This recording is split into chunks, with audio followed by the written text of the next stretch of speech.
Hello दोस्तों, मैं हूँ सी दिव्या अग्रवाल और आप देख रहे हैं टैक्स विदाउट टीयर्स। उम्मीद करती हूँ कि आपको मेरे चैनल का कंटेंट अच्छा लगता है। अगर अच्छा लगता है तो दोस्तों सब्सक्राइब करना ना भूलिए।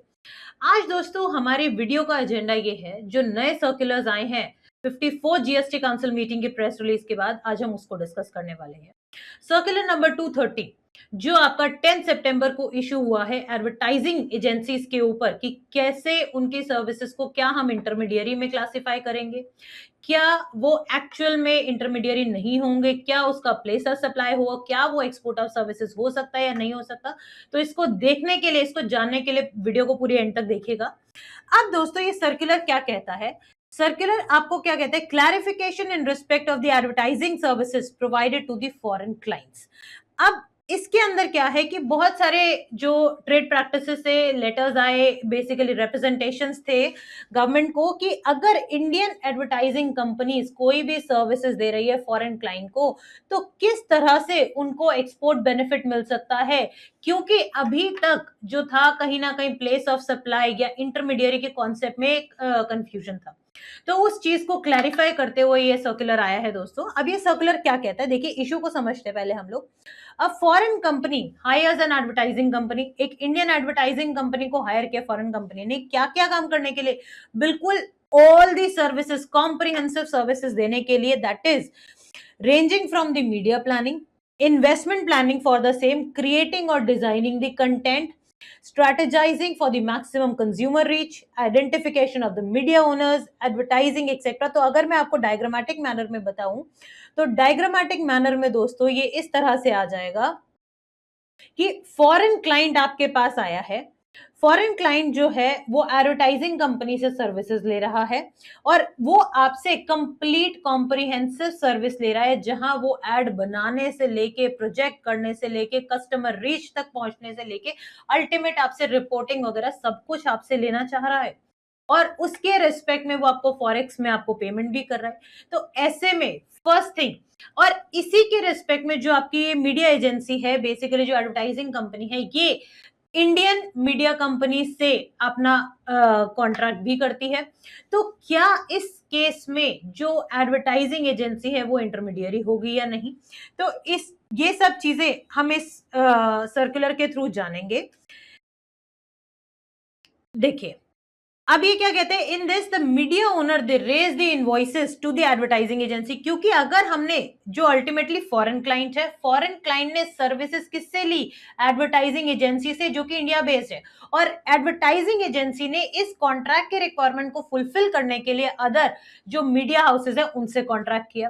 तो अब media owners will raise invoice to the advertising agency for the inventory cost, which are then paid by the advertising agency। और एडवर्टाइजिंग एजेंसी फिर सब्सिक्वेंटली क्या करेगी? इनवॉइस रेज करेगी, किसको? फॉरेन क्लाइंट को।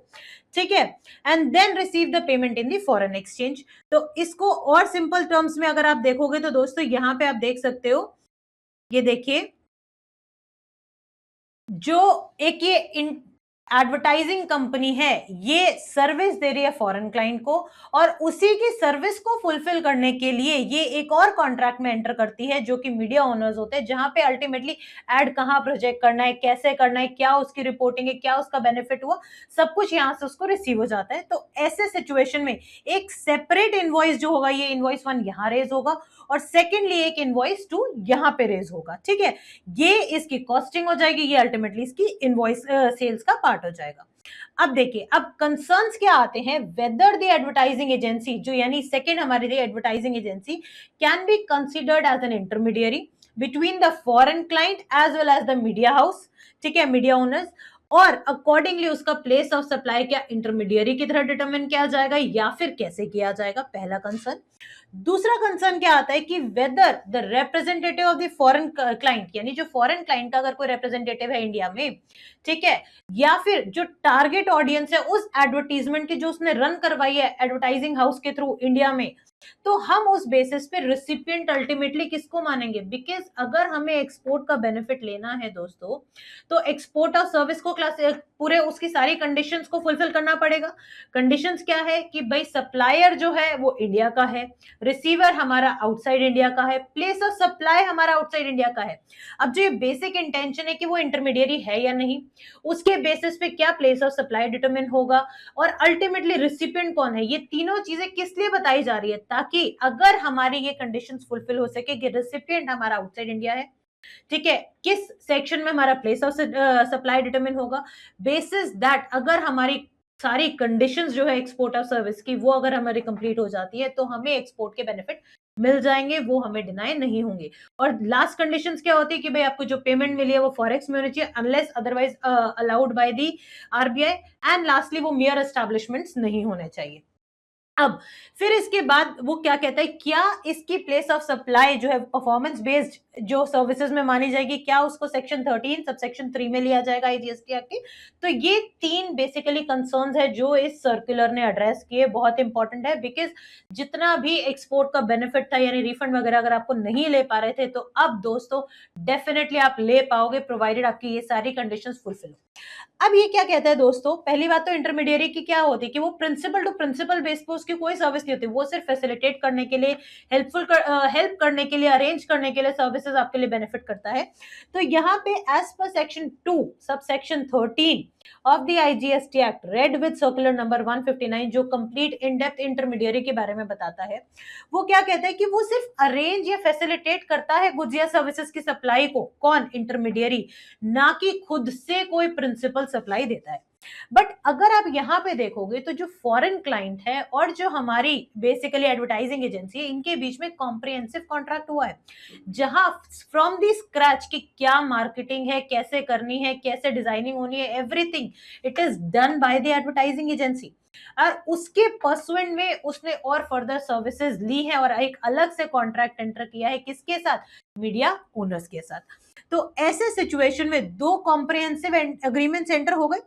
अब ऐसे में दो different principal to principal nature की सप्लाई हो गई, यानी दो डिफरेंट नेचर की सप्लाई हुई तो क्या हो गया, इंटरमीडियरी के तो उससे स्कोप से ही आउट हो गया। अब जब स्कोप से आउट हो जाता है तो प्लेस ऑफ सप्लाई तो इंटरमीडियरी की तरह डिटरमिन नहीं होने वाला है फॉर श्योर। और वही सेम बात इन्होंने कहा, thus the same can not be considered as an intermediary and in such scenario accordingly the place of supply cannot be linked with the location of supplier of service in terms of section 13 subsection 8 clause b of the IGST Act। यानी intermediary का तो आप concept ही हटा दीजिए, यहाँ पे जो advertising agency है वो completely different principal to principal basis पे दो अलग कॉन्ट्रैक्ट में अलग तरीके से सर्विसेज को दे रही है, तो आपका ये इंटरमीडियरी का तो क्वेश्चन ही नहीं राइज होता। सेकेंड कंसर्न कि अल्टीमेटली रिसिपिएंट कौन है। अब दोस्तों रिसिपिएंट के लिए section 2 subsection 93 clause A of the CGST act क्या कहता है, रिसिपिएंट वो होता है जहां से आपको पैसा मिले, कंसिडरेशन मिले। अब जब आपने एड पोस्ट करी यानी एडवर्टाइजिंग एजेंसी ने फॉरेन क्लाइंट के बेस पे एड्स रन किए, अल्टीमेट बेनिफिट जो मे बी इंडियन कंज्यूमर्स को हुआ, क्या आपको इंडियन कंज्यूमर्स ने रेवेन्यू दिया, क्या उन्होंने कंसिडरेशन दिया, बेसिकली नो। तो यहाँ पे क्या कहा, foreign client is liable to pay the consideration to the advertising agency and not the consumers who are और the target audience who are watching that particular advertisement. और अगर कोई उसका रिप्रेजेंटेटिव भी है फॉरेन क्लाइंट का, तब भी अल्टीमेट कंसिडरेशन आपको फॉरेन क्लाइंट से रिसीव हो रही है, ठीक है। तो what they are saying, if agreement is between the foreign client and the advertising company, ठीक है, then if the agreement is between the foreign client and the advertising company, the invoice is being issued for the said services by the advertising company on the foreign client। किसी और पे तो invoice raise नहीं हो रहा, और साथ में जो कंसिडरेशन आ रही है वो भी फॉरेन क्लाइंट से आ रही है, इन दी फॉरेक्स आ रही है। तो further the target audience of the advertisement they may be based in India, चाहे जो एड्स रन करी है वो इंडियन कंज्यूमर्स को टारगेट करते हुए करी है, उनके लिए की है, बट वहां से आपको कंसिडरेशन फ्लो नहीं हो रही है, तो such target audience can not be considered as recipient. तो अल्टीमेटली रेसिपिएंट कौन हो गया, आउटसाइड इंडिया यानी फॉरेन क्लाइंट हो गया, ठीक है। therefore in the view of above it is clarified कि recipient of the advertising services provided by the advertising company, it in such cases is the foreign client and not the Indian representative और the target audience। ये भी खत्म हो गई बात। अब जब हमें पता चल गया recipient भी कौन है, ठीक है, अल्टीमेटली कि इंटरमीडियरी भी नहीं है तो उसका प्लेस ऑफ सप्लाई का कंसर्न भी हट जाता है। तो लास्टली क्वेश्चन क्या कहता है कि अब क्या हम इसे परफॉर्मेंस बेस्ड सर्विसेज में क्लासिफाई करना चाहिए या नहीं करना चाहिए? तो दोस्तों section 13 subsection 3 of the IGST act उसको इन्होंने बाइफरकेट किया बहुत क्लियरली। इसमें क्लॉज बी क्या कहता है, the place of supply shall be the location of the services where they are being actually performed, where the service is being supplied to the individual or represented either as the recipient of service or a person acting on behalf of the recipient, and which requires the physical presence of the recipient or the person acting on his behalf with the supplier of the service, with the supplier for the supply of services. But क्या ऐसा feasible है advertising agencies के case में? जी नहीं, बिल्कुल भी नहीं होगा।